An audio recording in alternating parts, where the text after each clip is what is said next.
Welcome to the Tech Egg. Don't get scrambled. Enjoy the video.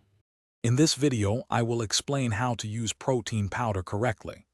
Protein powder is a convenient way to increase your daily protein intake, especially if you're active and looking to support your fitness goals. It helps support muscle recovery and growth, making it a popular and effective supplement. Generally, 1 to 2 servings per day are sufficient for most individuals to meet their protein needs effectively and efficiently. For optimal results, consume your protein powder shortly after your workout, ideally within 30 minutes to kickstart muscle repair. A standard serving provides about 20 to 30 grams of protein.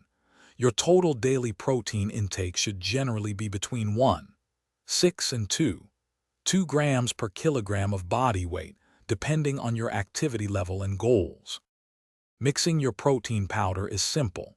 Combine 1 scoop with 8 to 12 ounces of water or milk in a shaker bottle for a quick, smooth drink.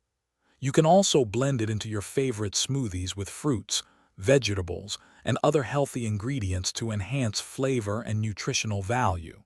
Experiment to find your preferred consistency. Remember, protein powder is a supplement, not a meal replacement. It works best as part of a balanced diet rich in whole foods. Ensure you stay well hydrated, drinking plenty of water throughout the day. Always consider consulting a healthcare professional or a registered dietitian before adding any new supplement to your routine. Thanks for watching. Consider subscribing if I helped unscramble your problems.